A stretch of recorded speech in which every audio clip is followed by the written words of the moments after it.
Good morning दोस्तों। जय श्री राम। राधे राधे। आप सभी का हार्दिक स्वागत है मेरे यूट्यूब चैनल आशा क्लासेस डीएम पर। जैसा कि आप लोगों को मैंने कल ही बताया था कि हम चैप्टर वाइज प्रैक्टिस करने वाले हैं बाल मनोविज्ञान का, जो आपके आने वाले 23 जनवरी को यूपी टेट एग्ज़ाम में काफ़ी ज़्यादा इंपॉर्टेंट है। तो इसको आप लोग छोड़िएगा नहीं, ज़रूर देखिएगा। और इसके साथ साथ इसको शेयर थोड़ा कर दिया करो यार, क्या कंजूसी करते हो, हद है। कंजूसी भी करते हो इसमें। अरे शेयर कर दो ना, बस शेयर ही तो करना है एक बटन दबा के। और इसको सब्सक्राइब ज़रूर करो और लाइक्स भी करो। कमेंट सेक्शन अभी खुल नहीं रहा है, खुलते ही मैं बता दूंगा। आप लोग कमेंट करिएगा कैसा लगा ये वीडियो, आप बताते रहिएगा, ठीक है ना। चलिए, तो मेरा नाम है दीपक कुमार और यह मेरा यूट्यूब चैनल आशा क्लासेस डीएम है। आप सभी का इस यूट्यूब चैनल पर हार्दिक स्वागत है। आइए हम देखते हैं चैप्टर वाइज बाल मनोविज्ञान के कुछ महत्वपूर्ण तथ्य। तो आप लोग गौर से इसको देखिएगा, एक एक लाइन सुनते जाइएगा, केवल आंख बंद करके। आंख नहीं, यूट्यूब देख रहे हैं तो आंख खोल कर ही देखिए तो अच्छी बात है। चलिए शुरू करते हैं। तो हमारा जो शुरू होता है बाल मनोविज्ञान, हम उसको अवस्थाओं से शुरू करते हैं। कहाँ से? अवस्थाओं से। तो आपको पता है कि हमारा मनोविज्ञान 3 अवस्थाओं में बटा हुआ है। जो हमारा बाल मनोविज्ञान वो 3 अवस्थाओं का ही अध्ययन करता है। हालांकि होते हैं अवस्थाएं कई हैं, लेकिन 3 मेन अवस्थाओं का अध्ययन करता है। जिसमें से आपका पहली अवस्था है शैशवावस्था। शैशवावस्था की एज कितनी होती है? 0 से लेकर 6 वर्ष। एक औसतन है, कई मनोवैज्ञानिक अलग अलग माने हैं, लेकिन ये औसतन जो है 0 से लेकर 6, यानी जन्म से लेकर 6 वर्ष तक। चलिए, इस अवस्था की कुछ महत्वपूर्ण परिभाषाएं हैं। जैसे वैलेंटाइन महोदय कहते हैं कि सीखने का आदर्श काल ही शैशवावस्था है। मतलब जो सीखना है वो सीखने का आदर्श काल ही हमारे लिए क्या है? शैशवावस्था है, ठीक है ना। सबसे इम्पोर्टेंट पॉइंट ये है वैलेंटाइन महोदय का। उसके बाद हरलॉक महोदय कहते हैं जन्म से लेकर 2 सप्ताह तक चलती है शैशवावस्था। जो होती है, जन्म लेता है बच्चा, उसके 2 सप्ताह यानी 14 दिन तक चलती है। हरलॉक महोदय कह रहे हैं, ठीक है ना। गुणनफ क्या कह रहे हैं? गुणनफ कह रहे हैं कि मानसिक विकास का 50% विकास के शुरू के 3 वर्ष में हो जाता है। मतलब 3 वर्ष तक होते होते ना बालक पूरे जितना वो जिएगा उसका 50% मस्तिष्क का विकास इसी अवस्था में हो जाएगा 3 वर्ष में। बाकी 50% आगे होंगे। अभी आगे भी आपको कथन मिलेगा कि 90% हमारा दिमाग का विकास कितना? 90% हमारे दिमाग का विकास 6 वर्ष की उम्र में हो जाता है। अभी आगे मिलेगा आपको, ठीक है ना। लेकिन जो है ये इसका मतलब आप समझ रहे हो, ये विकास का ये 90% 50% क्या मतलब? डेवलप हो जाता है मस्तिष्क। इसमें स्टोर करने की क्षमता इतनी हो जाती है, अब स्टोर करिए आप इसको, ठीक है ना। ये कहना चाह रहे हैं, ठीक है। आगे देखते हैं। अगला है न्यूमैन ने क्या कहा। न्यूमैन, ये बहुत ही इंपॉर्टेंट है।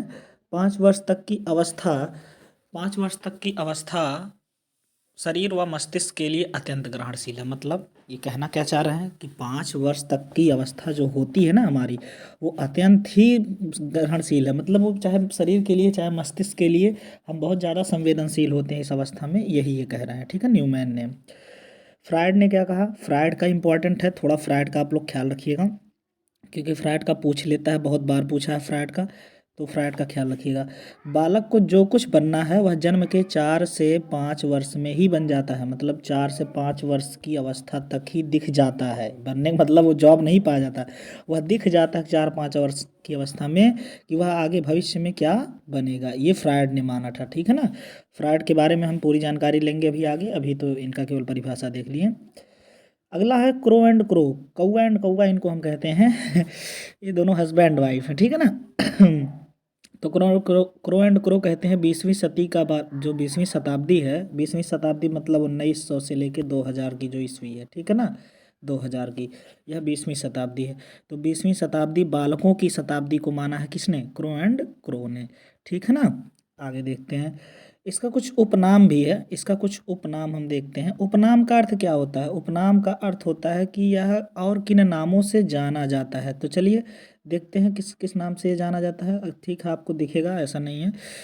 जैसे देखो, प्रिय लगने की उम्र। छोटा बच्चा क्यूट होता है, आप जानते हैं, इतना प्यारा होता है, निक्के मुक्के बाबू होता है। कुल्लू लुल्लू करते हैं हम लोग, उसको खिलाते हैं अच्छे पुच्चे करके, ठीक है ना। तो वो प्रिय लगता है, बहुत ही प्यारा। किसी का भी बच्चा हो बहुत ही प्यारा लगता है, क्यूट सा। अच्छा, अब देखिए ना, केवल इंसानों के बच्चे ही नहीं, जानवरों के भी बच्चे जो छोटे से होते हैं ना, बड़ा क्यूट लगते हैं। बाद में खूंखार हो जाए वो अलग चीज़ है, लेकिन छोटे जब होते हैं तो बड़ा ही प्यारे लगते हैं। इसलिए इस उम्र को क्या कहा गया?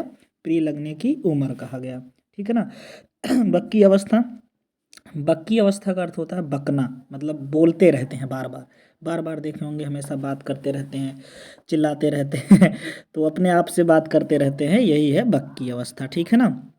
अगला है मनमौजी अवस्था। मनमौजी क्या होता है? मनमौजी का अर्थ ये होता है कि ये अपने मन का होते हैं, इधर जाएंगे उधर जाएंगे, इधर खेलेंगे उधर भागेंगे, आप इधर उठा के रखते हैं उधर भाग जाते हैं, अपने मन का होते हैं, ठीक है ना। खतरनाक उम्र, क्योंकि इस अवस्था में ना इनको किसी चीज़ का डर नहीं होता है, तो ये इनको कुछ समझ में नहीं आता क्या करना, कुछ भी उठा के मुंह में डाल लेंगे, कुछ भी कर लेते हैं। तो ऐसी उम्र को क्या कहा जाता है? खतरनाक उम्र। ये हो गया आपका। अगला आपका है अतार्किक चिंतन की उम्र। अतार्क मतलब इसमें बिना तर्क के ही चिंतन करते रहते हैं। तर्क कहाँ आएगा? आप ही सोचो, जीन प्याजे कहते हैं 7 वर्ष की अवस्था के बाद ही आता है मूर्ख संक्रियात्मक अवस्था में ना, तो यहाँ तर्क आएगा ही कहाँ? अभी तर्क कहाँ करेगा बच्चा, ठीक है ना, तर्क नहीं करता है। तो अतार्किक चिंतन की उम्र होती है, ठीक है ना। अगला है पूर्व विद्यालय की उम्र। पूर्व विद्यालय हमने बताया था कि विद्यालय हम जाते हैं 6 वर्ष की अवस्था में, पहली क्लास में, जो सरकार ने नियम बनाया है पहली क्लास में या पहली कक्षा में जो हम जाते हैं वो 6 वर्ष की। तो 6 वर्ष इस तो पहले ही है, तो इसीलिए इसको विद्यालयी पूर्व अवस्था कहा गया, ठीक है ना। यह विद्यालय के पूर्व की अवस्था है, क्लियर। जीवन का सबसे महत्वपूर्ण काल, ये इम्पॉर्टेंट बात है। जीवन का सबसे महत्वपूर्ण काल बहुत बार पूछा गया है, कौन सी अवस्था को कहते हैं? जीवन का सबसे महत्वपूर्ण काल कौन सा है? शैशवावस्था, ठीक है ना, इसको याद रखिएगा आप लोग। आगे चलते हैं। आगे इसकी विशेषताएं दी हैं, विशेषता हम लोग पढ़ेंगे, विशेषता क्या होता है। ये इस यहाँ से क्वेश्चन ज़्यादा बने हैं। पहला है कि मूल प्रवृत्त्यात्मक व्यवहार, मतलब यहाँ देखो अपने मूल प्रवृत्ति से ही सारे व्यवहार करता है। मूल प्रवृत्ति के बारे में हमने आपको बताया था, मेडुगल ने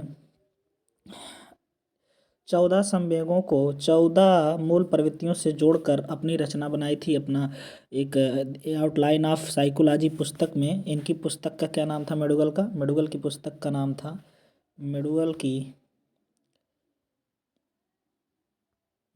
की पुस्तक का क्या नाम था? ए आउटलाइन ऑफ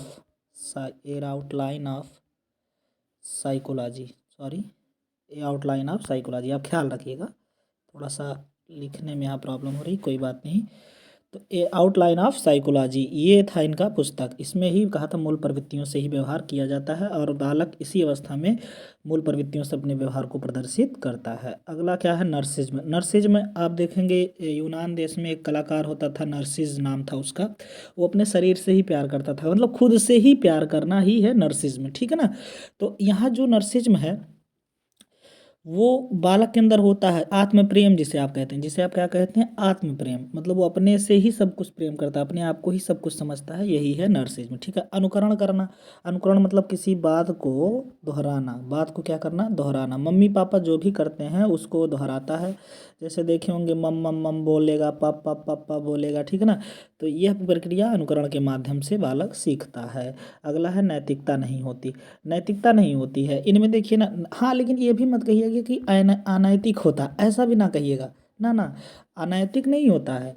नैतिकता का अभाव भले होता है लेकिन अनैतिक भी नहीं होता है, ये बहुत ही टर्निंग पॉइंट, कभी कभी ये पूछ भी लेता है। अनैतिक का अर्थ मतलब वो गलत का अर्थ थोड़ी कर रहा है, अरे यार उसे क्या मालूम क्या गलत क्या सही। तो नैतिक नहीं करता है और अनैतिक भी नहीं कहता है, इसको याद रखिएगा, बहुत इंपॉर्टेंट रहता है, ठीक है ना। आगे चलते हैं। क्षणिक मित्रता, क्या पॉइंट है? क्षणिक, क्षण भर में मित्र बना लेगा। आप देखे होंगे किसी शादी में गया है, वहाँ कुछ बच्चों से बात कर रहा है, उसके बाद दूसरी शादी में गया, वहाँ कुछ बच्चों से बात करने लगा, तो इसको भूल जाएगा, इसको क्या करेगा? भूल जाएगा। फिर देखे होंगे अगली शादी में जाएगा, अगले जगह जाएगा तो इनको याद रखेगा, जहाँ पे इनको दोस्त बनाएगा इनको भूल जाएगा। तो इस अवस्था में क्षणिक मित्रता का विकास होता रहता है, ठीक है ना। हाँ, खिलौने में रुचि। खिलौनों देखे होंगे इस अवस्था में बच्चे जो खिलौनों से खेलते रहते हैं बार बार, उनका मतलब दीजिए खिलौना, अभी देखिए खेलते रहते हैं उसके साथ, ठीक है ना, इसलिए खिलौनों में रुचि का बात हुआ है। तो इसका बाद है जीववाद। जीववाद का अर्थ है किसी भी निर्जीव वस्तु में जीव को मान लेना, जैसे आप हाथी खरीद के लाते हो ना, हाथी, हाथी वो कार्टून वाला, तो उसको कहेगा पापा पापा मम्मी मेरी हाथी आ रही है, हट जाओ नहीं तो मैं चढ़ा दूंगा, या आपको दबा देगा, काट लेगा। कुत्ता को लेकर भौं भौं करता है, मतलब ये उसको ही जीव मान लेता है, यही है जीववाद, ठीक है ना। आगे देखते हैं। पर निर्भरता, दूसरों पे निर्भरता। पर अब निर्भरता का अर्थ होता है दूसरों पे निर्भर होना। देखे होंगे मम्मी पापा अभिभावक या घर के गार्जियन पे यह निर्भर होता है, ठीक है ना। तो यह हो गई आपकी शैशवावस्था, ठीक है ना, समझ में आया? ठीक है, आगे देखते हैं। बाल्यावस्था। बाल्यावस्था किसे कहते हैं? बाल्यावस्था किसे कहते हैं, इसको थोड़ा सा गौर करिएगा। आप लोग जानते होंगे 6 से लेकर 12 वर्ष की अवस्था को ही हम क्या कहते हैं, बाल्यावस्था कहते हैं, ठीक है ना। तो ये थोड़ा सा आप लोग ख्याल रखिएगा, एज को 6 से लेकर 12 वर्ष की अवस्था ही क्या कहलाती है, बाल्यावस्था कहलाती है। आगे देखेंगे कुछ परिभाषाएं इसकी हैं। रास महोदय एक है, रास महोदय का इंपॉर्टेंट है कि मिथ्या परिपक्वता की अवस्था ही क्या है, बाल्यावस्था है। मिथ्या मतलब झूठी, मिथ्या मतलब झूठी परिपक्वता। आप देखे होंगे मैंने आपको बार बार बताया था कि बालक, ऐसे बालक जो होते हैं 6 से 12 वर्ष की अवस्था में शादियों में जाते हैं और अपने आप को ही मतलब वहाँ सब कुछ दिखाते हैं कि हाँ मैं ये कर रहा हूँ, मैं पानी पिला रहा हूँ, मैं सबके नज़र में बहुत हीरो हूँ। तो ये उनके अंदर मिथ्या परिपक्वता है, ठीक है ना। वो अपने आप को ही सामाजिक समझने लगते हैं, जबकि ऐसा है नहीं, वो सामाजिक होते नहीं हैं। क्लियर है ना, समझ रहे हो ना कि जो कह रहा हूँ, ठीक है ना। चलिए, रास महोदय हो गए। अगला है किलपैट्रिक महोदय। किलपैट्रिक कहते हैं प्रतिद्वंदात्मक समाजीकरण की अवस्था, बहुत ही इंपॉर्टेंट है। प्रतिद्वंदात्मक समाजीकरण का अर्थ होता है कि यहाँ एक दूसरे के प्रतिद्वंदी बने होते हैं। कैसे? क्योंकि यह अवस्था वो अवस्था है जहाँ पे समलिंगी भावना होती है। कैसी भावना होती है? समलिंगी। समलिंगी का अर्थ होता है कि लड़का यानी बॉयज़ बॉयज़ के प्रति अपना दिखाता है आकर्षण, और गर्ल गर्ल के प्रति अपना आकर्षण। तो बॉयज़ और गर्ल में टकराव भी होता रहता है और झगड़े वगड़े भी देखिए करते रहते हैं बार बार। वही है सामाजिक प्रतिद्वंदात्मक समाजीकरण की अवस्था। यहाँ से उनका सामाजिक जीवन शुरू हो रहा है अच्छे से, ठीक है ना, ये समझिएगा। आगे देखिएगा तो किलपैट्रिक महोदय ने कहा था, किलपैट्रिक जो है जॉन डीवी के शिष्य थे, ठीक है ना। किलपैट्रिक क्या थे? जॉन डीवी के शिष्य थे। अगला देखते हैं, कोल एंड ब्रूस, इनका भी इंपॉर्टेंट है। संवेगात्मक विकास का अनोखा काले है। संवेगात्मक विकास किसे कहते हैं भाई? 14 संवेग होते हैं, हमको पता है। 14 क्या होते हैं? संवेग होते हैं। इन 14 संवेगों का विकास ही देखते हैं, यह अनोखे रूप से मतलब एकदम पूर्ण रूप से अगर देखें तो बाल्यावस्था में ही विकसित हो जाते हैं। यही कह रहे हैं कोल और ब्रूस कि संवेगात्मक विकास का अनोखा काल है, ठीक है ना। स्ट्रिंग महोदय क्या कहते हैं? 10 वर्ष के बालक को सभी खेल खेलने लगते हैं। जो 10 वर्ष का बच्चा होता है ना, वो सभी प्रकार के खेल खेलता है, ऐसा कह सकते हैं। मतलब बैडमिंटन, क्रिकेट, जितना भी खेल होते हैं दुनिया के सारे खेल लगभग वो खेलता है 10 वर्ष की अवस्था तक बालक, ठीक है ना। स्ट्रिंग महोदय कहते हैं। फ्रायड की याद रखिएगा, ये बहुत इंपॉर्टेंट है। काम वासना का प्रसुप्त काल। देखो, काम वासना क्या होता है? आप कहते हैं सेक्सुअल डिसऑर्डर, सेक्सुअल ऑर्डर, ठीक है ना। सेक्सुअल ऑर्डर की हम बात करें, मतलब वो इस अवस्था में काम प्रवृत्ति जो होती है वो सुस्त हो जाती है। कैसी हो जाती है? सुस्त। क्यों? क्योंकि अभी मैंने बताया समलिंगी भावना होती है। कैसी भावना होती है बच्चों? समलिंगी। समलिंगी भावना जब भी होगी तो काम वासना क्या हो जाएगी? सुस्त हो जाएगी, ठीक है ना। चलिए आगे देखते हैं।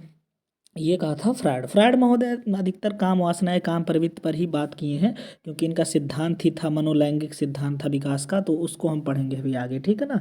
मनोलैंगिक विकास का जो इन्होंने बताया था वही इनका है, ठीक है। चलिए इसके उपनाम देखते हैं बाल्यावस्था के। खेलों की उम्र। देखो कंफ्यूज ना होना, जो शैशवावस्था की उम्र थी वो खिलौनों में रुचि रखने की उम्र थी। वो खिलौने थे, यहाँ खेल हैं। खेल मतलब यहाँ क्रिकेट भी खेलेगा, फुटबॉल भी खेलेगा, वॉलीबॉल भी खेलेगा, इसमें ये बात कर रहा है। और यहाँ खिलौना से खेलने की बात कर रहा है, दोनों में अंतर है। तो खेलों की उम्र पूछेगा तो बाल्यावस्था, खिलौनों की उम्र पूछेगा तो शैशवावस्था। याद रखिएगा, इसको भूलिएगा नहीं, ठीक है। अगला देखते हैं, मूर्त चिंतन। मूर्त चिंतन मैंने कहा ना कि देखो 6-7 वर्ष का बालक हो ही गया इस अवस्था में।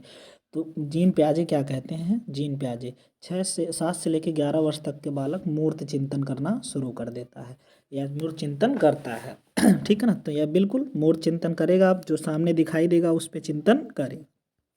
अरे जैसे सूर्य को देखेगा तो पूछेगा ये क्या है, कि कैसे उगता है, क्या हाँ है, इसे इसको पूछेगा। चंद्रमा रात में क्यों निकलती है, दिन में क्यों नहीं, इसको पूछेगा, ठीक है ना।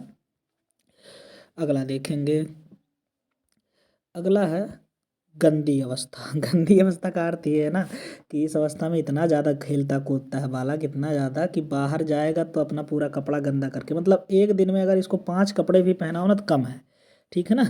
इसको अगर एक दिन में 5 कपड़े हम पहनाते हैं तो भी क्या है? कम ही है, इतना समझ लीजिए, ठीक है ना। तो गंदी अवस्था हो गई। अगला है टोली या समूह की अवस्था।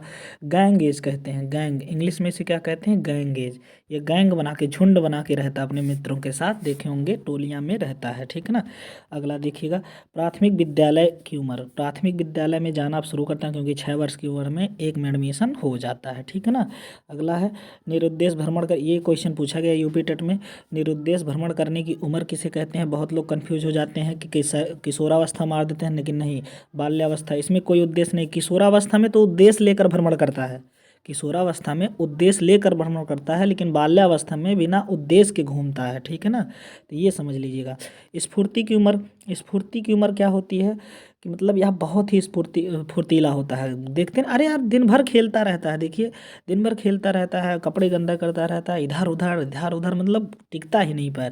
तो ये कैसी उम्र है, स्फूर्ति की उम्र है, ठीक है ना। अगला देखते हैं विशेषताएं। विशेषताओं में देखेंगे समूह भावना रखता, अभी मैंने बताया गैंगेज की भावना है, किसकी भावना है, गैंगेज। समूह में रहने की प्रवृत्ति इसको रहती है। समलिंगी समूह, अभी मैंने बताया कि बॉयज़ जो होते हैं बॉयज़ के प्रति अपना व्यवहार दिखाते हैं, और गर्ल गर्ल, यहाँ पे मतलब बॉयज़ बॉयज़ को ही पसंद करते हैं और लड़कियाँ लड़कियों को ही पसंद करती हैं, ठीक है ना, ये कहना चाह रहा है। अगला देखेंगे संग्रह प्रवृत्ति।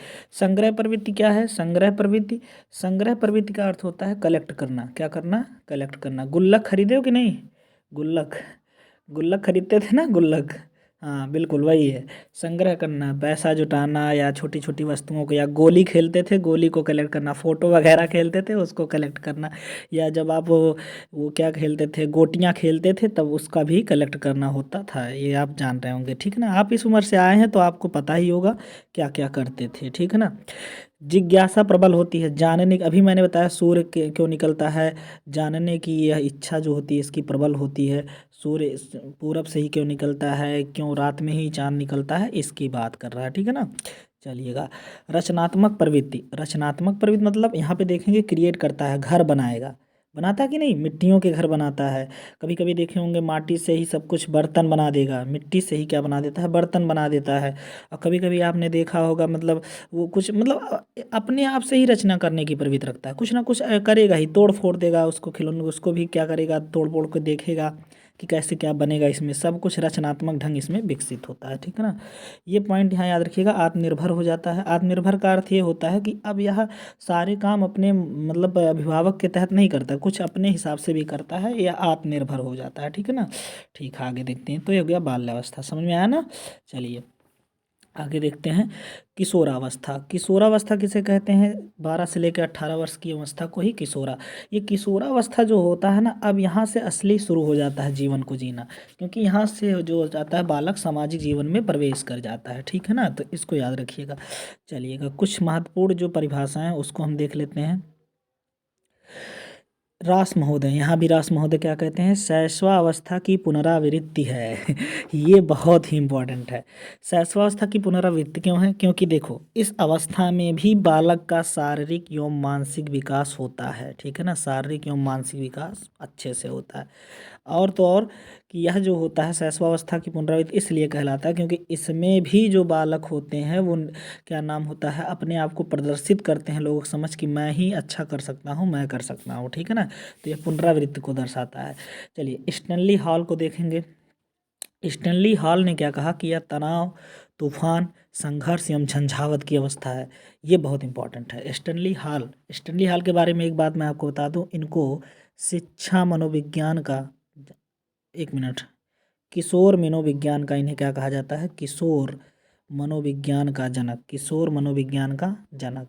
और इनको एक कहा जाता है बाल मनोविज्ञान का, कभी कभी इनको कह दिया जाता है, लेकिन ये पूरी तरह से सत्य नहीं है। किशोर मनोविज्ञान का जनक याद रखिएगा, इनको ही कहा जाता है, ठीक है ना। अगला देखते हैं। इन्होंने कहा था कि जो यह शैशवावस्था जो किशोरावस्था है, यह तनाव, तूफान, संघर्ष, झंझावत मतलब इसमें अनेकों ज्वार भाटाएं उठती हैं, मतलब बालक के अंदर बहुत ही ज़्यादा उमंग आता है, प्रेम जागता है, ज्वार भाटा मतलब बहुत सारी घटनाएं होती हैं एक साथ, कि इसमें एक तूफान की तरह आता है, तनाव आ जाता है, संघर्ष करते हैं बच्चे, झंझावत हो जाते हैं एकदम पूरा, देखे होंगे जोश में आ जाते हैं ऐसे बच्चे, ये होते हैं किशोर, ठीक है ना। किलपैट्रिक, फिर आ गए किलपैट्रिक। किलपैट्रिक क्या कहते हैं, जीवन का सबसे कठिन काल है किशोरावस्था। कठिन काल का अर्थ ये होता है कि इसी में हमें समझना होता है कि भविष्य में हमें क्या बनना है, क्योंकि ये अवस्था ऐसी अवस्था होती है अगर यहाँ पे डैमेज हुआ बालक तो दिक्कतें आगे आ जाती हैं, यहाँ पे ही संभलना होता है बालक को, ठीक है ना, इसलिए बहुत ही कठिन काल है, ठीक है। तो इन्होंने कहा था कि जीवन का कठिन काल है। टी एच ग्रीन का याद रखिएगा, पूछा गया है, जीवन का बसंत काल है। बसंत काल आप लोग जानते ही हैं, बसंत काल किसे कहते हैं, अभी चल भी रहा है, बसंत का टाइम है। तो बसंत काल जो होता है यह बहुत ही उमंग भरा समय होता है, किशोरावस्था, यही कहना चाह रहे हैं, ठीक है ना। अगला है उपनाम। सुनहरी एज कहते हैं इसे, इसे क्या कहते हैं? सुनहरी एज या गोल्डन एज, इंग्लिश में इसे क्या कहते हैं? Golden age. स्वर्ण युग कहा जाता है, अवस्थाओं का स्वर्ण युग किसे कहा जाता है? किशोरावस्था की। इसी अवस्था में बालक जो है सीखता रहता है, किशोर। ठीक है ना, आगे देखते हैं। अगला है विद्रोही की उम्र। विद्रोह की भावना आती है, देखे होंगे अभी इसके मन का नहीं होता है तो घर में ही आप देखे होंगे विद्रोह कर जाता है, या मतलब गुस्सा हो जाता है, ऐसी भावना इसके अंदर बन जाती है, यह विद्रोही की उम्र कहलाती है। अगला देखिए संक्रमण काल। संक्रमण काल का अर्थ ये होता है कि ये देखो प्रौढ़ मतलब परिपक्व होने से लेकर उसके बचपन के बीच का काल है, मतलब परिपक्व होना उसे है लास्ट में, लेकिन वो बचपना भी उसके साथ मिला हुआ है, तो ये संक्रमण है, दोनों का क्या है? एक मतलब कॉम्बिनेशन हो जाता है, तो इसलिए इसे संक्रमण काल कहते हैं। ठीक है ना। उलझन की उम्र। उलझन की उम्र का अर्थ यहाँ ये है कि बालक यहाँ जो होता है ना, उलझन की उम्र का अर्थ यहाँ समझा दे रहे हैं आपको, कि जो बालक होता है ना वो समझ नहीं पाता कि हमें आगे क्या करना है। देखेंगे आपने इंटर कॉलेज में इंटर करके आप सोचते हो ना कि क्या मुझे 12 के बाद क्या करना है, क्या पढ़ना है, तो बहुत ही उलझ जाते हो जीवन को लेकर, यही कह रहा है। ठीक है ना। एज ऑफ ब्यूटी, ये आपके लिए इम्पोर्टेंट, ये एज ऑफ ब्यूटी, सुंदरता की उम्र इसे कहते हैं। किसकी उम्र कहते हैं? सुंदरता। या पट्टा झाड़ेगा या जुल्फी काढ़ेगा बेचारा एकदम पूरा अच्छे से, और पूरा एकदम शीशे के सामने अप टू डेट बना रहेगा, एकदम पूरा क्रीम पाउडर लगा के एकदम पूरा, मतलब जितनी सजावट हो सके, जितना अपने आप को निखार सके उतना इसमें दिखाता है, और इसीलिए इसे कहा जाता है सुंदरता की आयु या एज ऑफ ब्यूटी कहा जाता है। ठीक है ना। अपने आप को स्मार्ट दिखाते हैं, चाहे लड़कियां हो या लड़के हों। ठीक है ना। हाँ, चलिएगा। ठीक है, आगे बढ़ते हैं। अगला है यहाँ पे दल भक्ति प्रेम। अपने ही ग्रुप के प्रति उत्तरदायित्व निभाता, यही ये कह रहा, अपने ही ग्रुप के प्रति क्या निभाता है? दायित्व निभाता है, यही कह रहा है। ठीक है ना। संवेगों की अधिकता। यहाँ पे संवेग जो होते हैं, देखो संवेगों का अटैक कहाँ होता है, यही पूछता है। संवेगों का आक्रमण किस अवस्था में होता है, ये अगर पूछे तो किशोरावस्था। कि जैसे ही अगर इसको लगेगा इसका रिश्ता टूट रहा है या विचलित हो जाता है, अचानक से इसके ऊपर हावी होते हैं संवेग, और क्रोध आ जाए तो अचानक से हावी हो जाता है, डर लग जाए तो अचानक, मतलब एक बहुत ही तीव्र प्रक्रिया होती है, आक्रमण बहुत तगड़ा से होता है, इसीलिए इसे संवेग परिवर्तन की अवस्था कहते हैं। क्या कहते हैं? संवेग परिवर्तन, कभी ये कर रहा कभी वो, लेकिन यहाँ बहुत मजबूती से होता है। ये काम सैसों में भी होता था, लेकिन यहाँ पे जो हो रहा है वो सामाजिक दृष्टि से हो रहा है। ठीक है ना। ये काम शैशवावस्था में भी होता था, लेकिन यहाँ भी हो रहा है। ठीक, आगे देखते हैं। विशेषता। विशेषता में ये वीर पूजा का बहुत बार पूछा गया है। वीर पूजा का अर्थ होता है वह अपने आप को बहादुरी दिखाता है, अपने आप को ऐसा दिखाता है मैं सब कुछ कर सकता हूँ, ऐसी भावना ये रखता है। ठीक है ना। ये होता है उसकी वीर पूजा। अगला है विषम लिंगी प्रेम। मैंने भी बताया कि पहले वाले में क्या बताया था कि बॉयज बॉयज से यानी लड़का लड़के से और लड़की लड़की से करती थी प्रेम, लेकिन यहाँ पे विषम लिंगी मतलब यहाँ बॉयज़ को किससे प्रेम होगा? गर्ल से। गर्ल को किससे प्रेम होगा? बॉयज़ से। एक मतलब विषम लिंगी आकर्षण पैदा हो जाता है दोनों के मध्य। विषम लिंगी क्या उत्पन्न हो जाता है? आकर्षण। ठीक है ना। दोनों लोगों के अंदर प्रेम भावना या दोनों के प्रति विचारधाराएं एक जैसी होने लगती हैं, लड़का और लड़की में। ठीक है ना। आगे देखते हैं। आत्महत्या की प्रवृत्ति, अभी मैंने बताया कि उलझन में आ जाता है इसमें बालक, इसमें बालक किस में आ जाता है? उलझन में, तो आत्महत्या जैसे विचार भी आने लगते हैं। ठीक है ना। और यह उस टाइम बहुत ही, एक हिसाब से देखेंगे बहुत ही कठिन है कि उस टाइम निर्णय लेना, लेकिन फिर भी समझा बुझा के हम उससे बातचीत करके इसको इस चीज़ से बचा सकते हैं। ठीक है ना। चलिएगा। कल्पना की अधिकता, अभी देखो यहाँ कल्पना, कल्पना सैसो भी करता था, लेकिन ये जो कल्पना कर रहा है ना, ये कल्पना वास्तविक है। इसकी कल्पना कैसी है? वास्तविक। और सैसो की क्या होती थी? वो वास्तविक नहीं होती थी। ठीक है ना। चलिएगा। कल्पना करता है ना, अरे आप लोग खुद ही सीखो कल्पना कैसे करेगा, कि वह कहेगा मैं डीएम बन गया हूँ, मैं डीएम बन सकता हूँ। डीएम मतलब डीएम मतलब होता है डिस्ट्रिक्ट मजिस्ट्रेट, मतलब वह जिलाधिकारी बनने का सपना देखता है, या हीरो बनने का सपना देखता है ना, मतलब या लड़की होती है तो हीरोइन, मतलब वह कल्पना करता है खुद से। ठीक है ना। आगे देखते हैं। दिवा स्वप्न क्या होता है? दिन में स्वप्न देखना होता है, लेकिन दिन में स्वप्न का मतलब ये नहीं कि वह दिन में सोकर सपना देख रहा है, ना ना ना, ऐसा नहीं है। दिन में सपना देखना यानी दिवा स्वप्न जो होता है वह खुली आंखों से देखते हैं। कैसे देखते हैं? खुली आंखों से। डॉक्टर एपीजे अब्दुल कलाम कहते थे सपने वो नहीं है जो रात में हम नींद में देखते हैं, सपने वो हैं जो हम खुली आंखों से देखते हैं और उसे पूरा करने के लिए तत्पर रहते हैं। ठीक है ना। तो दिवा स्वप्न देखता कि मैं ये बन गया, मैं वो बन गया, मैं ये कर लूँगा वो कर लूँगा। ठीक है। अगला, देशभक्ति भी रहती है इसके अंदर, स्वपहचान, अपनी पहचान बनाने का भी काम करता है। अगला है अपराध की प्रवृत्ति आती है, क्योंकि भाई उलझन में जाता है तो गलत कदम उठा लेता है कभी कभी बालक। जो आप लोग देखे होंगे इस अवस्था में बहुत से केस मिलते हैं जिसमें बालक बहुत से गलत कदम, नशीले पदार्थों का सेवन करना, हत्याएं करना, या फिर कभी कभी देखे होंगे मतलब बहुत गलत कार्य, चोरी वोरी कर लेता है, बहुत कुछ कर लेता है। खैर, तो इसको आप लोग थोड़ा ध्यान रखिएगा, ठीक है ना। चलिए आगे देखते हैं, ये खंड आपका खत्म हो गया। अगला जो आपका खंड है वो है मापन। मापन किसे कहते हैं आप लोग जानते हैं। मापन वह प्रक्रिया है जिसमें हम व्यक्ति के गुणों का मात्रात्मक एवं गुणात्मक रूप से अंकों के माध्यम से उनका क्या करते हैं, लेखा जोखा रखते हैं, वो मापन है, ठीक है ना। मापन की परिभाषा उतनी इंपॉर्टेंट नहीं जितना ये चार चीज़ जो मैंने लिखा है, ये पूछा गया बहुत बार, तो इसको थोड़ा याद रखिएगा। स्टीवेंसन ने मापन के 4 स्तर बताए थे। स्टीवेंसन एक मनोवैज्ञानिक है, उन्होंने मापन के कितने स्तर बताए बच्चों, 4, जिसमें से पहला स्तर था नामित मापन। नामित मापन में केवल हम नाम का ही अंकन करते हैं, अंकन शब्द जरूर आएगा, इसको ध्यान रखिएगा। केवल हम किसका अंकन करते हैं, नाम का, यह हो नामित। उसके बाद दूसरा है कर्मिक। कर्मिक में हम नाम के साथ साथ क्रम का भी ख्याल रखते हैं। नाम के साथ साथ किसका ख्याल रखते हैं, क्रम का भी ख्याल रखते हैं, कर्मिक मापन है। अगला है अंतराल मापन। इसमें भी तीनों चीज़ करेंगे, मतलब नाम, क्रम और अंतराल, तीनों चीज़ का मापन करते हैं। जैसे किसका नाम क्या है, किसका क्रम कौन सा है, किसका अंतराल क्या है, इसको हम नापते हैं इसमें। सबसे ज़्यादा इम्पोर्टेंट इस स्तर में है अनुपातिक मापन। यह सबसे बेहतर मापन कहलाता है, सर्वाधिक बेहतर। क्यों? क्योंकि यह परम शून्य की बात करता है। किसकी बात करता है, परम शून्य के मापन की। क्या होता है समझिएगा, जैसे H2O, जल का निर्माण कैसे हुआ है, 2.1, मतलब ये जो है 2:1, 2 हाइड्रोजन के अणु और 1 किसके अणु है, ऑक्सीजन के। तो ये अनुपात दुनिया के जितने भी पानी है ना सब में मिलेगा, चाहे वो कितना भी मतलब लीटर ना हो, क्या समुद्र ही ना हो, ये अनुपात कभी टूटेगा नहीं, यही अनुपात बना रहेगा, 2:1 का। मतलब 2 हाइड्रोजन के अणु होंगे तो 1 क्या होगा, ऑक्सीजन का अणु होगा। क्लियर है ना। ये सबसे बेहतर मापन है, कहीं बदलता नहीं, इसीलिए इसे परम शून्यता, कहीं नहीं बदलता, इसीलिए इसे परम शून्य का मापन कहते हैं, जो सबसे बेहतर है।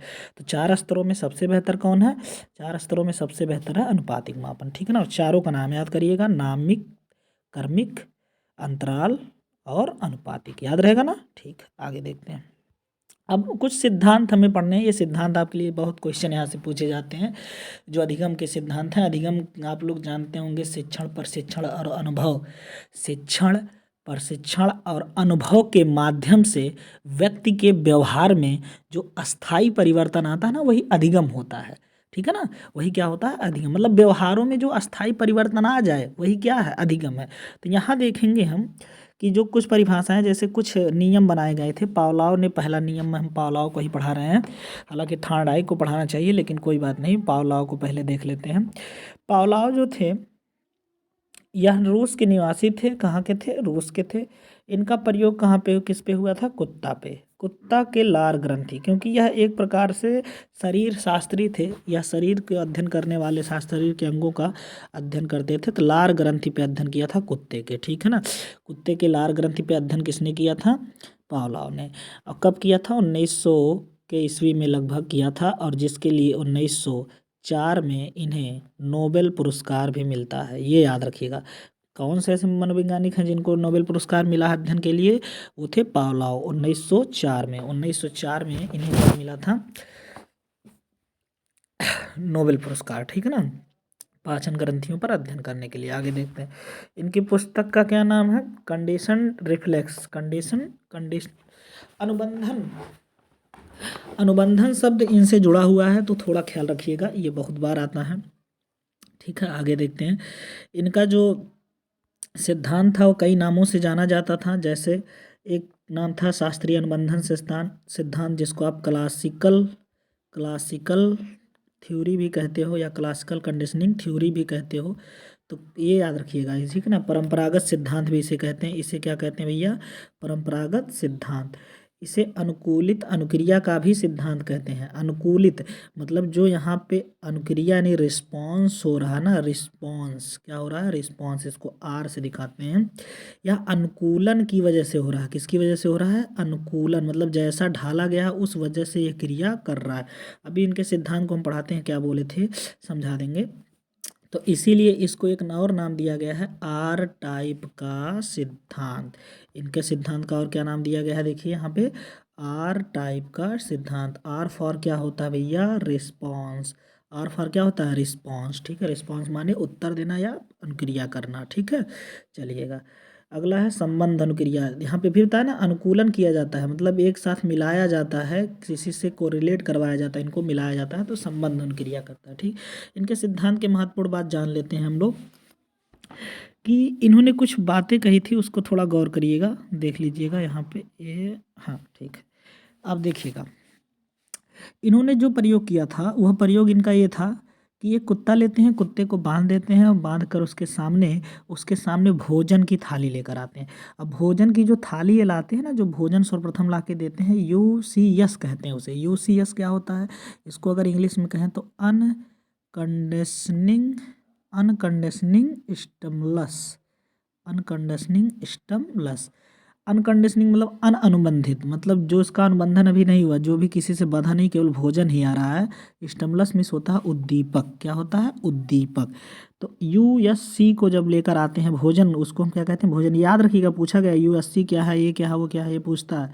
तो यूएससी जो होता है वो भोजन के रूप में लाते हैं पावलाव। और कुत्ते के सामने जैसे लाते हैं तो कुत्ते के मुंह से लार टपकना शुरू कर जाता है, और इसे यूसीआर कहते हैं। यूसीआर का मतलब अनकंडीशनिंग रिस्पॉन्स, अनकंडीशनिंग रिस्पॉन्स कहते हैं। ठीक है ना, तो यह शुरू हो जाता है, मतलब भोजन लाया और लार टपकना शुरू कर गया। ठीक है ना, अगले क्रम में क्या करते हैं पावलाव कि भोजन भी लाते हैं, लेकिन भोजन के साथ साथ ना वो एक काम और करते हैं, घंटी भी बजाते हैं। तो भोजन तो वही चीज़ है ना, भोजन तो वही है, अनकंडीशनिंग स्टिमुलस, यानी जो जिसका अनुबंधन नहीं हुआ हो या अनअनुबंधित जो उद्दीपक हो वही है। लेकिन घंटी जो है सीएस है, सीएस का अर्थ होता है कंडीशनिंग स्टिमुलस। क्या होता है, कंडीशनिंग स्टिमुलस, मतलब जो अनुबंधित आपका दीपक है इसको लेकर आए, घंटी बजाएं। जैसे भोजन रखें, घंटी बजा दिए। और घंटी जब बजाएं तो अभी भी, क्योंकि अभी तो कुत्ता सीखा नहीं घंटी, अभी तो भोजन ही देखकर उसके मुंह में क्या आ गया, लार आ गया। तो यूसीआर यहाँ भी बना है। ठीक है ना, अगला देखते हैं, लास्ट में 15-20 दिन बाद, कितना, 15-20 दिन बाद देखेंगे कि ये कंडीशन बदल जाता है। क्या बदल जाता है, तो केवल पावलाव घंटी ही बजाते हैं, सीएस ही करते हैं, और उसके मुंह से लार आ जाता है। क्या यह लार भोजन पे आया है, नहीं, यह लार किस पे आया है, घंटी पर। इसीलिए पावलाव ने इसका नाम रख दिया सी आर। इसका नाम क्या रख दिया, सी आर, यानी कंडीशनिंग रिस्पॉन्स। ठीक है ना, यानी क्या नाम रख दिया इसका, कंडीशनिंग रिस्पॉन्स। समझ गए आप नियम को, तो यही चीज़ याद रखिएगा, क्रम को एक बार और देख लीजिएगा, याद हो जाएगा, ज़्यादा बहुत बड़ा नहीं है। तो कहने का अर्थ है इंसान भी इसी तरह सीखते हैं। ठीक है ना, चलिए आगे देखते हैं। थॉर्नडाइक का सिद्धांत। थॉर्नडाइक जो थे वो अमेरिका के क्या थे, मनोवैज्ञानिक थे। वो कहाँ के मनोवैज्ञानिक थे, अमेरिका के। इनका प्रयोग बिल्ली पे था, कैट पर। वैसे इन्होंने कबूतरों पर भी प्रयोग किया था, लेकिन सर्वाधिक रूप से इनको किस लिए जाना जाता है, बिल्लियों पे प्रयोग के लिए। ठीक है ना, आगे देखते हैं। इन्हीं को कहा जाता है शिक्षा मनोविज्ञान का जनक। इन्हीं को क्या कहा जाता है, शिक्षा मनोविज्ञान का जनक कहा जाता है। ठीक है ना, शिक्षा मनोविज्ञान का जनक किसे कहा जाता है भैया, थॉर्नडाइक को। अगला देखते हैं, इनकी पुस्तक का नाम था, देखिए, एनिमल इंटेलिजेंस। इनकी पुस्तक का क्या नाम था, एनिमल इंटेलिजेंस। एक था एजुकेशनल साइकोलॉजी, एजुकेशनल साइकोलॉजी। ठीक है ना, एजुकेशनल साइकोलॉजी, इसको याद रखिएगा, मैंने यहाँ नाम लिखा है, देखिए, एजुकेशनल साइकोलॉजी और एनिमल इंटेलिजेंस, ये दोनों पुस्तक इनकी याद रखिएगा आप लोग, बहुत बार पूछा गया है। इनके कुछ नाम हैं जो इनके सिद्धांत के, उद्दीपक अनुक्रिया का सिद्धांत, या इसी को कहते हैं RS theory, S R theory, sorry, इसी को कहते हैं S R theory. S for stimulus, S for stimulus, R for response, यानी उद्दीपक अनुक्रिया का सिद्धांत। ठीक है ना, नाम क्लियर हो गया, देखिए यहाँ लिखा भी हूँ, यस आर थ्योरी इसको कहते हैं। इनका एक जो महत्वपूर्ण नाम है वो है प्रयास एवं त्रुटि का सिद्धांत। क्या भैया, प्रयास एवं त्रुटि का सिद्धांत, इसको भी याद रखिएगा। प्रयास एवं गलती करना और सीखना, फिर यही चीज़ बार बार चलता है, यही है प्रयास एवं त्रुटि। ठीक है ना, हाँ अगला देखते हैं, संबंधवाद का सिद्धांत। संबंधवाद यानी इसी को संयोजनवाद भी कहते हैं, संयोजनवाद का भी सिद्धांत कहते हैं। उद्दीपक और अनुक्रिया के मध्य संबंध बनता है, इसीलिए इसका नाम क्या रखा गया है, संबंधवाद का सिद्धांत या संयोजनवाद का सिद्धांत। ठीक है ना, इनमें जो याद रखने वाली बात है वो ये है, इनमें जो याद रखने वाली बात है उसको थोड़ा गौर करिएगा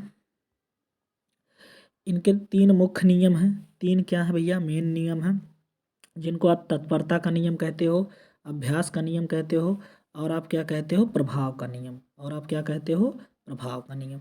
तो मैं बस शॉर्टकट में ही इसको समझा दे रहा हूँ कि तत्परता का अर्थ होता है कि किसी भी कार्य को करने के लिए जब तक हमारा मन ही ना तैयार हो तब तक हम वह कार्य नहीं कर सकते। तो बालक को तैयार करना पड़ेगा पहले पढ़ाई के लिए, तब पढ़ेगा सीखने के लिए, ठीक है ना। जैसे इसके मैं उदाहरण दिए थे इन्होंने कि घोड़े को, एक जो घोड़ा है ना, उसको 10 व्यक्ति उठा के ज़बरदस्ती तालाब के पास तो ले जा सकते हैं, लेकिन तालाब से ज़बरदस्ती पानी नहीं पिलवा सकते उस घोड़े से। इन्होंने यही कहा था तत्परता ये होती है कि बालक खुद तैयार हो पढ़ने के लिए, तभी हम उसको पढ़ाएंगे, ठीक है ना। आगे देखते हैं अभ्यास का नियम। अभ्यास मतलब एक्सरसाइज, थ्योरी यहाँ है, एक्सरसाइज ला जिसे आप कहते हो। अभ्यास ही अगर भाई हम एक्सरसाइज नहीं करेंगे तो हम कैसे सीखेंगे, आप ही बताइए, ठीक है ना। तो अभ्यास का नियम इन्होंने दिया था। ये अभ्यास का नियम इनका जो आधारित था वो याद रख लीजिएगा, प्रयोग एवं अनुप्रयोग के नियम से आधारित था। प्रयोग एवं अनुप्रयोग के नियम पर आधारित था, इसको थोड़ा याद कर लीजिएगा, ठीक है ना। प्रभाव का नियम, इफेक्ट लॉ ऑफ, क्या है? इफेक्ट लॉ ऑफ इफेक्ट, मतलब हमारे ऊपर जो भी प्रभाव, अगर हमारे कोई कार्य कर रहे हैं, अगर वो हम पर अच्छा प्रभाव डाल रहा है तभी हम उस कार्य को जारी रखते हैं, और अगर हम कोई कार्य कर रहे हैं वो हमारे लिए नुकसान है, कर रहा है, नुकसान दे रहा है हमको, तो हम वो कार्य नहीं करेंगे। और ये इसी नियम पर ही आधारित है स्किनर का सिद्धांत। इसी पर किसका आधारित है? स्किनर। पूछा गया बहुत बार, प्रभाव के नियम पर किसका सिद्धांत आधारित है? तो प्रभाव के नियम पर स्किनर का सिद्धांत आधारित है, ठीक है ना। आगे देखते हैं, इन्होंने 5 गौण नियम भी दिए थे। 3 इनके मुख्य नियम हमने बता दिया, तत्परता, अभ्यास और प्रभाव, लेकिन 5 गौण नियम भी था, जिसमें था बहुक्रिया प्रतिक्रिया का नियम, आंशिक क्रिया का नियम, ये नाम याद रख लीजिएगा बस, ठीक है ना। मानसिक दशा का नियम, सदृशता का नियम या सहचर्य का नियम, ठीक है, नाम याद रख लीजिएगा, बहुत पूछा जाता है नियम और गौण नियम को, ठीक है ना। चलिए अगला देखते हैं। अगले थे गुथरी। गुथरी का नाम आपको बता दें, गुथरी का जो सिद्धांत है वह सिद्धांत है समीपता का। समीपता देगा या निकटता देगा, समीपता देगा या क्या देगा? निकटता देगा। भाई देखो, ये साफ तौर पे ये कहना चाह रहे थे कि अगर व्यक्ति को नज़दीक से ही कुछ अच्छा मिल जा रहा है तो वह दूर क्यों जाएगा मेरे भाई। भाई अगर हमें एक अच्छी दुल्हन या अच्छा दुल्हा अगर हमें 2 किलोमीटर की रेंज में मिल रहा है तो हम 50 किलोमीटर या 1 लाख किलोमीटर क्यों जाएंगे दूसरा दुल्हा ढूंढने, क्यों दूसरी दुल्हन ढूंढने जाएंगे। ये कह रहे थे कि हमारी आवश्यकता की पूर्ति अगर हमें नज़दीक से ही हो रही है तो हम दूर क्यों जाएंगे। 10 रुपये किलो प्याज शुक्ल बाजार में मिल रहा है, तो वही प्याज जो है 10 रुपये का मिल रहा है कहाँ पे? इलाहाबाद में या प्रयागराज में, तो क्या आप प्रयागराज लेने चले जाओगे 10 रुपये में? ऐसा तो होगा नहीं, आप यहीं से लोगे, ठीक है ना। तो ये होता है समीपता का सिद्धांत। और ये थांडाई का विरोध इन्होंने किया था। थांडाई का विरोध क्यों? क्योंकि इन्होंने कहा बच्चा बार बार गलती थोड़ी करेगा, त्रुटि थोड़ी करेगा, प्रयास थोड़ी करेगा, ये कह रहे हैं कह रहे हैं ऐसा नहीं होना चाहिए, जबकि ऐसा होना चाहिए, ऐसा होना चाहिए। इन्होंने फिलहाल सबकी मानसिकता थी।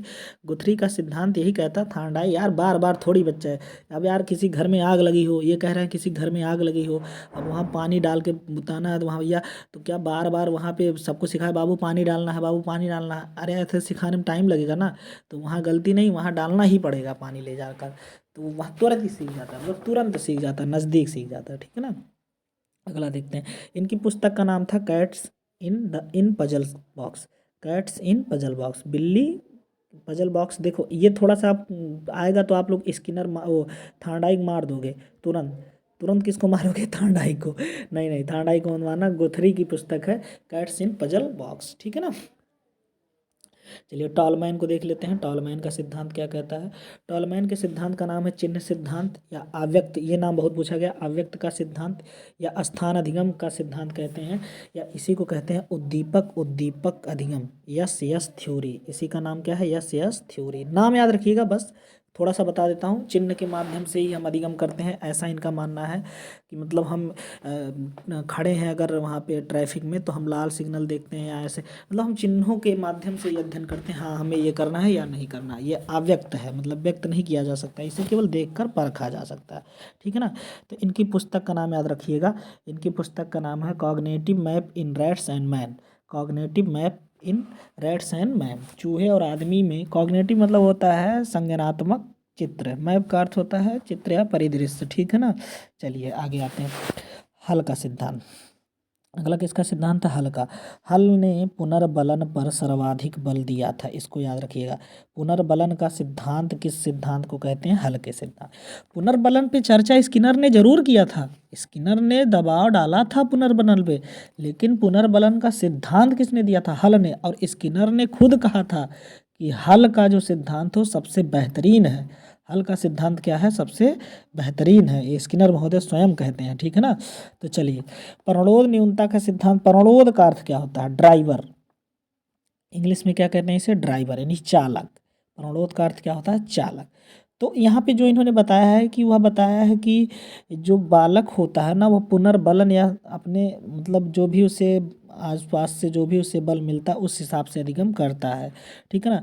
इन्होंने कितनी अवस्थाएं बताई भैया? 4 अवस्थाएं बताई। इन्होंने अपने सिद्धांत की कितनी अवस्थाएं बताई हैं? 4। जिसमें से पहली अवस्था कौन सी? साम्य अवस्था। साम्य अवस्था मतलब हम जब कुछ कर नहीं होते हैं तो हम एकदम बैठे रहते हैं, हमारी आवश्यकता पूर्ण हो गई है और हमें किसी चीज़ की ज़रूरत नहीं है, ऐसी अवस्था को हम साम्य अवस्था कहते हैं। लेकिन फिर हमें भूख लगी, हमारी आवश्यकता हुई, हमारी क्या हुई? आवश्यकता हुई। आवश्यकता जैसे ही होती है हम प्रणोद यानी चालक को मतलब उसको भोजन को लेने चले जाते हैं। क्या लेने चले जाते हैं? भोजन को। अब भोजन खाते ही फिर हमें क्या मिलता है? प्रोत्साहन। भोजन खाते ही हमें क्या मिलता है भैया? प्रोत्साहन। जैसे ही हम भोजन खा के प्रोत्साहित हो जाते हैं फिर हम किस अवस्था में चले जाते हैं? साम्य अवस्था। तो एक बार पूछा गया हल का सिद्धांत की जो अवस्थाएं हैं या जो उसकी क्रियाएं हैं वो कैसी किस हिसाब से चलती हैं? चक्री। वो कैसे चलती हैं? चक्री। साम्य से आवश्यकता, आवश्यकता से प्रणोद, प्रणोद से क्या हो जाता है भैया? क्या नाम है आपका? प्रोत्साहन। प्रोत्साहन से फिर क्या मिल जाता है आपको? साम्य अवस्था। चक्र में चलता है, ठीक है ना। आवश्यकता की हम बात करें तो आवश्यकता क्या है? आवश्यकता जो होता है ना भैया, हमारे लिए जीवन में 4 आवश्यकताएं जरूरी हैं। एक तो भोजन, एक तो पानी, एक तो विश्राम, और एक क्या होता है आपका है? प्रजनन। ये याद रखिएगा। 4 प्रकार का आवश्यकता है इंसानों की इस जीवन में, जिसमें से ये तीनों क्या है भैया? ये तीनों इसके क्या है भैया? मेन है, अनिवार्य है। जीवन में ये तीनों होने चाहिए, भोजन, पानी और विश्राम होने ही चाहिए, तभी आप जी सकते हो। प्रजनन ना भी हो तब भी चलेगा, लेकिन आवश्यक नहीं, ये आवश्यक है, केवल अनिवार्य नहीं है। और ये तीनों अनिवार्य भी हैं और आवश्यक भी हैं। ये आवश्यक है जरूर प्रजनन, हमें नई जातियाँ उत्पन्न करने के लिए प्रजनन करना आवश्यक है, लेकिन इन तीनों की अनिवार्यता है, इसकी केवल आवश्यकता है, ये याद रखिएगा, ठीक है ना। तो जैसे देखेंगे भोजन की बात करें तो भोजन अगर हमारी आवश्यकता है तो इसका चालक क्या बनेगा? आप बताइए। भूख। जब हमें भूख लगेगी तभी तो हम भोजन करेंगे ना, तो भूख यहाँ चालक हो गया, भूख यहाँ प्रणोद हो गया। ये भूख ही क्या हो गया? प्रणोद। और आवश्यकता किसकी होती है? भोजन की। आवश्यकता किसकी होती है? भोजन की, ठीक है ना। उसी प्रकार पानी हमारी आवश्यकता है, अब प्यास हमारा क्या है? चालक। प्यास हमारा क्या है? चालक। पानी की प्यास लगेगा तभी तो पियोगे ना, ठीक है। अगला क्या है? अगला हमने बताया विश्राम। विश्राम हमारी आवश्यकता है, हमें विश्राम करने की आवश्यकता है, लेकिन क्यों? क्योंकि हमें क्या आती है? थकान। हमें क्या आती है? थकान या नींद जिसे कहते हो। हमें क्या आती है? नींद या थकान। तो थकान या नींद क्या है? चालक है। विश्राम उसका क्या है? आवश्यकता है, ठीक है ना। और प्रजनन तो आप लोग जानते ही हैं, प्रजनन क्या होता है? प्रजनन का जो मतलब प्रजनन का जो चालक होता होता है सेक्स। प्रजनन का चालक क्या होता है? सेक्स। और प्रजनन जो होता है वो आवश्यकता है, ठीक है ना। आगे देखते हैं अगला। हाँ, ये बात थोड़ा याद रखिएगा, एक मिनट। हल ने एसओआर सूत्र की रचना की थी। हल ने एसओआर, एसओआर का फुल फॉर्म बताएं। Organism, organism response. उद्दीपक जीव अनुक्रिया, उद्दीपक जीव अनुक्रिया, ये इन्होंने बताया था। रचना, इस सूत्र की रचना की है बाबू। ये किसकी रचना? एक मिनट, ये क्या खुल रहा है? आइए, सॉरी। इन्होंने इस सूत्र की रचना की, इसको एक ख्याल रखिएगा। जबकि वुडवर्थ ने इसका सिद्धांत दिया था। एसओआर सिद्धांत किसका है? वुडवर्थ का है, ये याद रखिएगा। एसओआर सिद्धांत अगर पूछे किसका है तो वुडवर्थ का है, लेकिन सूत्र की रचना एसओआर का किसने किया था? क्या नाम है? हल ने। तीनों बातें मैं यहाँ लिख दे रहा हूँ, नहीं तो आप कन्फ्यूज रहोगे। 3 बातें इसमें हैं, ठीक है ना, कन्फ्यूज ना रहना। अगर पूछे एसओआर सूत्र की रचना तो अभी मैंने बताया हल ने किया, सूत्र की रचना हल ने किया। एसओआर के अगर पूछेगा यहाँ पे एसओआर का जो है मतलब शुरुआत किसने किया? शुरुआत का अर्थ ये होता है उसको लाने का काम किसने किया है, तो वह थे वाटसन महोदय। वह कौन थे? वाटसन महोदय। लेकिन इसके सिद्धांत देने का काम किसने किया था? वुडवर्थ ने। सिद्धांत किसने दिया था? वुडवर्थ ने, याद रखिएगा, ठीक है ना। चलिए, कोर्ट लेविन का सिद्धांत क्या है? कोर्ट लेविन का नाम याद रखिएगा, ये क्षेत्र सिद्धांत के लिए जाने जाते हैं। और यह क्षेत्र सिद्धांत क्या कहते हैं कि जो अधिगम होता है ना बालक में, जो लर्निंग होता है ना, वह व्यक्ति यानी वह व्यक्ति, पर्सन और उसके वातावरण, इन्वायरमेंट के क्या होता है? गुणनफल के बराबर होता है। मतलब व्यक्ति जो वातावरण से ग्रहण करता है वही अधिगम है। ये कौन कहते हैं भैया? Kurt Lewin. वातावरण को सबसे ज़्यादा महत्व दिया है किसने? कोर्ट लेविन ने। और इसीलिए इसको कहा जाता है क्षेत्र सिद्धांत या तल रूप का सिद्धांत, ठीक है ना। तो याद रखिएगा, ये सूत्र याद रख लीजिएगा, यल बराबर पी गुणे ई। यल माने लर्निंग, पी माने क्या नाम है? पर्सन, और ई माने इन्वायरमेंट, ठीक है ना। इसको याद रखिएगा। स्किनर का सिद्धांत हम लोग देखते हैं। स्किनर ने क्या किया था? स्किनर जो थे, इन्होंने बहुत ही अच्छा प्रयोग किया। अमेरिका के निवासी थे और बिल्ली चूहे पर, सॉरी ये मैंने बिल्ली लिख दिया गलती से। इनका किस पर अध्ययन था? चूहे पर। इसको आप लोग थोड़ा सही कर लीजिएगा। अमेरिका के निवासी थे और इन्होंने चूहे पर अध्ययन किया। चूहे को एक पिंजड़े में बंद कर दिया था, आप लोगों ने देखा था, और पिंजड़े में ही वो क्रियाएं कर रहा था। वह उद्दीपक की खोज कर रहा था। जैसे ही उसके सामने, जैसे ही उद्दीपक क्या, वो मतलब बिना उद्देश्य ही उसमें कूदता है। खटके पर जैसे ही पैर पड़ता है तो दाना उसके समक्ष आ जाता है। वो उसके लिए उद्दीपक का काम करता है। जो दाना होता है उसके लिए क्या करता है? उद्दीपक का काम करता है। उसको खा लेता है, फिर कूदता है, फिर उसको प्राप्त हो जाता है। तो यह प्रक्रिया निरंतर चलती रहती है, ठीक है ना। और इन्होंने पुनर्बलन पर ही दबाव डाला था। इन्होंने पुनर्बलन पर ही क्या भाई, बिल्ली को जैसे दाना मिल जाता था ना, फिर वह पुनर्बलन हो करने लगता था। फिर वह जो है खाने की इच्छा प्राप्त करने लगता था, ठीक है ना। आगे देखेंगे क्रिया प्रसूत अनुबंधन का सिद्धांत। इनके सिद्धांत का क्या नाम है? क्रिया प्रसूत अनुबंधन का सिद्धांत, ठीक है ना। क्रिया के माध्यम से अनुबंधन को बनाना ही किसके प्रति? स्टिमुलस यानी उद्दीपक के प्रति, उद्दीपक के प्रति, ठीक है ना। हाँ, तो उद्दीपक के प्रति यह क्रिया प्रकट करता है। क्लियर हो गया ना। चलिएगा आगे पर देखते हैं इसके बारे में थोड़ा सा। इसे यस टाइप थ्योरी भी कहते हैं। यस टाइप का अर्थ होता है स्टिमुलस में ज़्यादा, इसमें आपको देखेंगे मिलेगा स्टिमुलस के प्रति, उद्दीपक के प्रति अपने व्यवहार को दर्शाता है। इसका एक नाम और मिलता है नैमित्तिक सिद्धांत। क्या मिलता है? नैमित्तिक सिद्धांत। ये नैमित्तिक सिद्धांत क्या होता है थोड़ा देखेंगे। नैमित्तिक, नैमित्तिक का अर्थ होता है इंस्ट्रूमेंटल। इंस्ट्रूमेंटल यानी यह इंस्ट्रूमेंटल मतलब ये होता है ना यांत्रिकी प्रभाव से, क्योंकि चूहा बंद था उसमें, क्या नाम है उसके पिंजड़े में, और वहीं से वो क्रिया कर रहा, तो यांत्रिक यानी नैमित्तिक सिद्धांत इसका नाम याद रखिएगा। क्रिया प्रसूत का दूसरा नाम क्या है? नैमित्तिक सिद्धांत, ठीक है ना। आगे देखते हैं, अगला है। अब देखो ये थोड़ा सा आपका कुछ मैंने अलग से तथ्य ले लिया है जो आपके लिए काफ़ी ज़्यादा इम्पोर्टेंट है, और यह बहुत बार पूछा भी गया है आपकी थ्योरीज में, तो इसको थोड़ा सा ख्याल रखिएगा। चलिए देख लेते हैं हम लोग। मिलान सही नहीं है। देखो अब आप लोग खुद ही बताओ इसमें कौन सा मिलान सही नहीं है। देखो पहला है अनुकूलन अनुबंधन का सिद्धांत। रीड का, देखो मिलान सही नहीं है, मैंने ऐसे लिख दिया था क्वेश्चन के तौर पे। रीड का नहीं था या किसका है? पावलाव का। अभी बताया अनुकूलित अनुबंधन का सिद्धांत किसका भैया? आपका पावलाव महोदय का। किसका है? पावलाव का, जो कुत्ते पे रिसर्च किए थे। अंतर्दृष्टि एवं सूझ का सिद्धांत कोहलर या वर्दीमर ने दिया था। कोहलर या वर्दीमर ने, अरे वही याद करिए, कोहलर जिन्होंने सुल्तान पर रिसर्च किया था। किस पे रिसर्च किया था? सुल्तान नामक चिंपैंजी पर, ठीक है ना। तो हल कोहलर और कौन थे? वर्दीमर। इन कभी कभी ये अंतर्दृष्टि सोच का सिद्धांत दे देता है गेस्टाल्ट वादियों ने दिया था। किसने दिया था? गेस्टाल्ट वादियों ने। गेस्टाल्ट का अर्थ होता है समग्र। गेस्टाल्ट का जर्मन शब्द है, इसको हम क्या कहते हैं? समग्र या सभी चीज़ें गेस्टाल्ट में, ठीक है ना। अगला है अनुकूल उद्दीपक अनुक्रियक सिद्धांत या संयोजनवाद का सिद्धांत। अभी मैंने बताया था उद्दीपक अनुक्रिया या संयोजनवाद संबंधवाद का सिद्धांत किसने दिया था? थॉर्नडाइक महोदय ने। किसने दिया था? थॉर्नडाइक महोदय ने। आगे देखते हैं, अगला है पुनर्बलन का सिद्धांत किसने दिया था? पुनर्बलन का सिद्धांत अभी मैंने पढ़ाया था कि हल ने दिया आपको। किसने दिया? हल ने। और स्किनर ने इस पे ज़्यादा दबाव डाला था। इस पे क्या दिया था? दबाव डाला था, ठीक है ना। अगला है क्रिया प्रसूत अनुबंधन। अभी बताया स्किनर ने ही इसको किया था क्रिया प्रसूत को, यानी इसी को हमने क्या नाम दिया था? Yes type theory. क्या दिया था? यस टाइप थ्योरी, ठीक है ना। आगे देखते हैं, ये आपके लिए अब इम्पोर्टेंट होने वाला है। फ्रायड। फ्रायड महोदय बहुत ही कह सकते हैं बहुत ही उम्दा मनोवैज्ञानिक हैं, बहुत ही गजब के, मतलब इनके अंदर थी दिमाग की शक्ति जो थी। इन्होंने मनोलैंगिक सिद्धांत एक दिया। मनोलैंगिक सिद्धांत क्या होता है?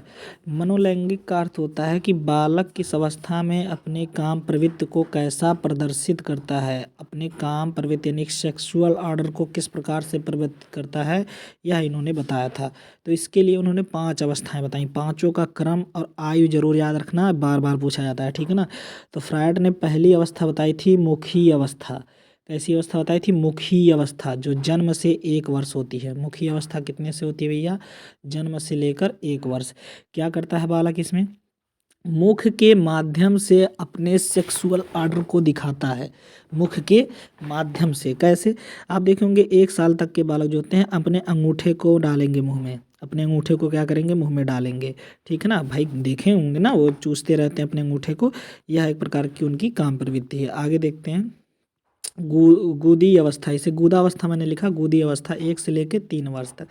गूदा का अर्थ ये होता है ना कि अपने मतलब अब इसको हम कैसे समझा सकते हैं आपको, थोड़ा सा अगर आप ध्यान देंगे तो गुदी अवस्था का अर्थ है अपने ही हाथ पैर से ही इधर उधर मारना, पटकना या सब कुछ करना, यही उसकी क्या है? गुदी अवस्था है। गुदाओं के माध्यम से वो करता रहता है, ठीक है ना। चलिएगा, अगला है लैंगिक अवस्था 3 से लेकर 6 वर्ष तक। लैंगिक अवस्था क्या होती है? 3 से लेकर 6 वर्ष तक। इसमें वह लैंगिक रूप से अपने आप को दिखाने लगता है, आकर्षित करने कि हाँ वह प्रदर्शित कर रहा है लैंगिक रूप से, ठीक है ना। चलिए आगे देखते हैं गुप्त या सुप्त अवस्था 6 से लेकर 12 वर्ष तक। 6 से लेकर 12, ये मैंने बताया था आपको बाल्यावस्था में, क्योंकि इस अवस्था में समलिंगी भावना आती है। क्या आती है? समलिंगी। तो इसमें सेक्सुअल आर्डर जो होता है सुस्त हो जाता है। वो क्या हो जाता है? सुस्त हो जाता है, ठीक है ना। तो ये हो गया आपका गुप्त अवस्था या सुस्त अवस्था, ठीक है ना। अगला है जननेंद्रिय, इसी को कहते हैं, आप देखे होंगे कि जनन इंद्रिय जो होता है उसके माध्यम की जो अवस्था होती है वो 12 से लेकर 20 वर्ष की अवस्था माना है किसने? फ्रायड ने। इस अवस्था में जो है विषमलिंगी भावना जागृति होती है। कैसी भावना जागृति होती है? विषमलिंगी, ठीक है ना। अगला देखते हैं सृजनात्मकता के बारे में थोड़ा सा पढ़ लेते हैं। कभी कभी पूछा गया, ये पिछले अभी जब जो टेट कैंसिल हुआ था उसमें भी ये पूछा था, तो थोड़ा देख लेते हैं। सृजनात्मकता क्या है? सृजन का अर्थ होता है नई चीज़ों का निर्माण कर देना। नई चीज़ों का क्या करना? निर्माण कर देना, यही क्या है भैया? सृजनात्मकता है। तो बालक के अंदर ये गुण पाया जाता है ना भाई, सृजन करने की क्षमता पाई जाती है। तो यहाँ पे जो आपको पढ़ना है सृजन के बारे में नहीं उतना पढ़ना है, ये तत्व और इसके जो चरण है वो पढ़ने हैं आपको। तो देखिएगा सृजनात्मकता के 4 तत्व होते हैं। कितने तत्व होते हैं? याद रखना है, चारों का नाम पूछा जाता है। चारों में ऐसे पूछ लेगा निम्नलिखित में से सृजनात्मक के तत्व नहीं है, तो ऐसे भी पूछ सकता है, ठीक है ना। तो कौन कौन है? धारा प्रवाहिता, लचीलापन, मौलिकता और एक लास्ट जो आपका है विस्तारण या व्याख्या।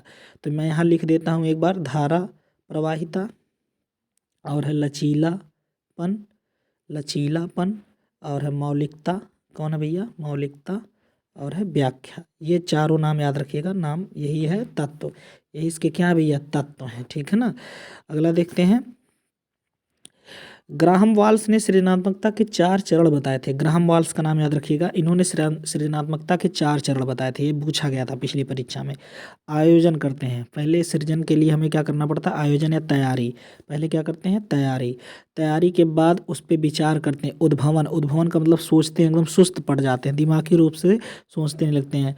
उद्भवन, और अचानक से ही हमारे दिमाग में ख्याल आता है कि ये मैं बना लूँगा ऐसे, ये है उद्भासन या प्रकाशन, मतलब प्रकाशित हो जाता है, हाँ ऐसे ही होगा। अचानक से ही ख्याल आ जाता है, उद्भासन हो जाता है, ठीक है ना।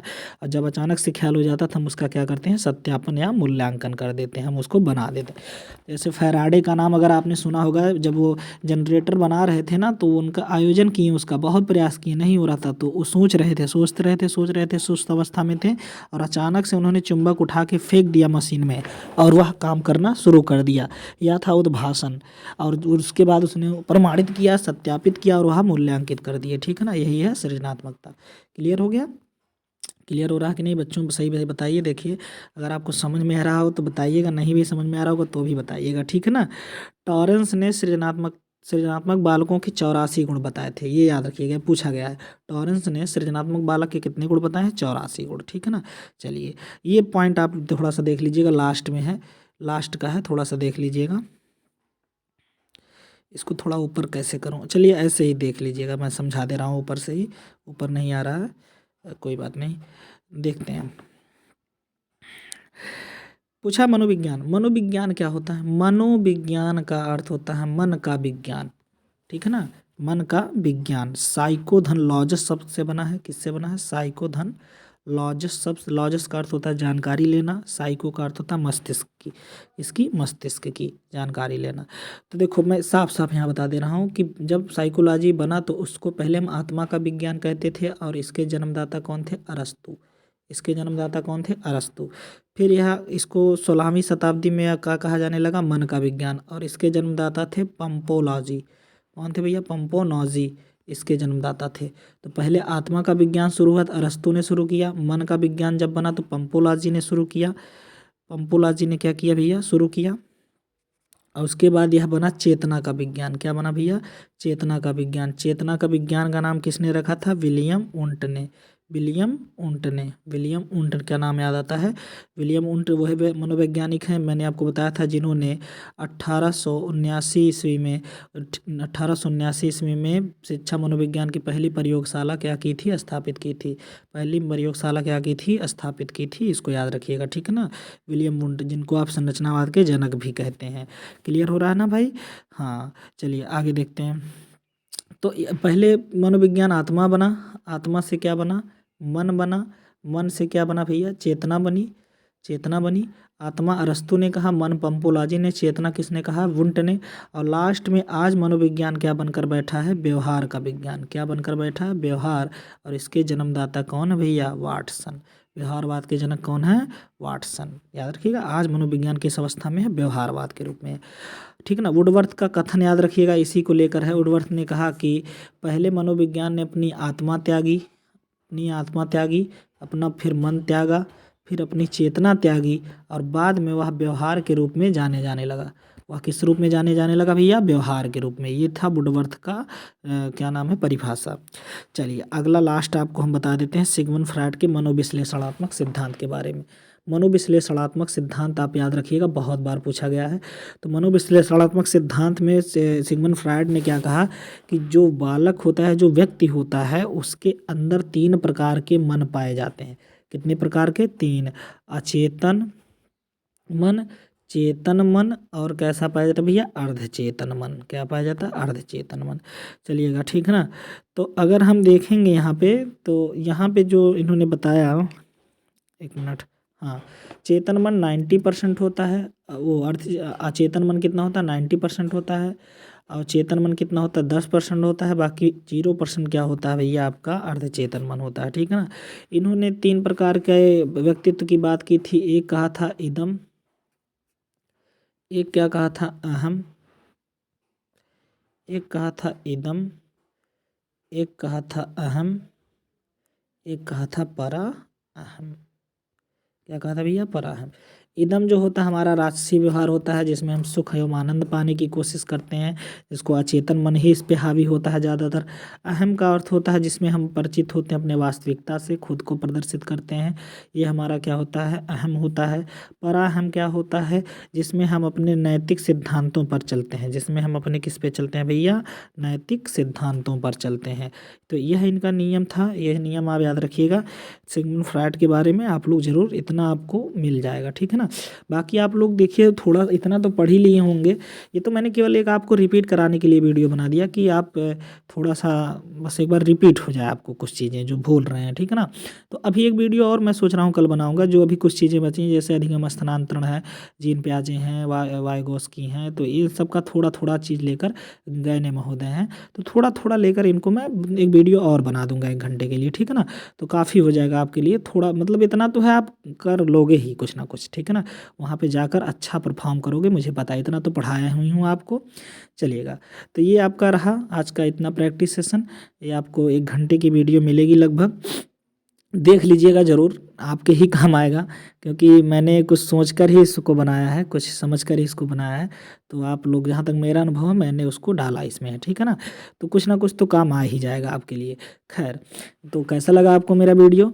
आप लोग ज़रूर बताइएगा मुझे। आप लोग लाइक्स करिए यार, थोड़ा लाइक्स वगैरह कर दिया करिए, थोड़ा सा शेयर भी कर दो। क्या दिक्कत है शेयर करने में? क्या दिक्कत है? बस एक बटन ही तो दबाना है ना, शेयर कर दो। थोड़ा सा वहीं सब्सक्राइब कर दो, वहीं पे एक घंटी ऐसे बनी होगी ना, ऐसे घंटी बनी होगी, ऐसे लटकी हुई, उसी को दबा के उसी को आल कर देना बस, और कुछ तो करना ही नहीं।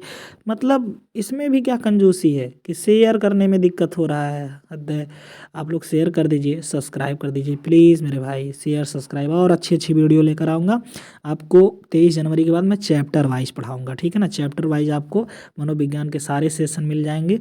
तो आप लोग शेयर करिए, आप लोग इसको सब्सक्राइब करिए, घंटी को ज़रूर दबा दीजिएगा, बेल आइकन को ज़रूर दबा दीजिएगा, ठीक है ना। और लाइक्स लाइक्स तो कर ही सकते हो अगर आपको वीडियो पसंद आया, ठीक है ना।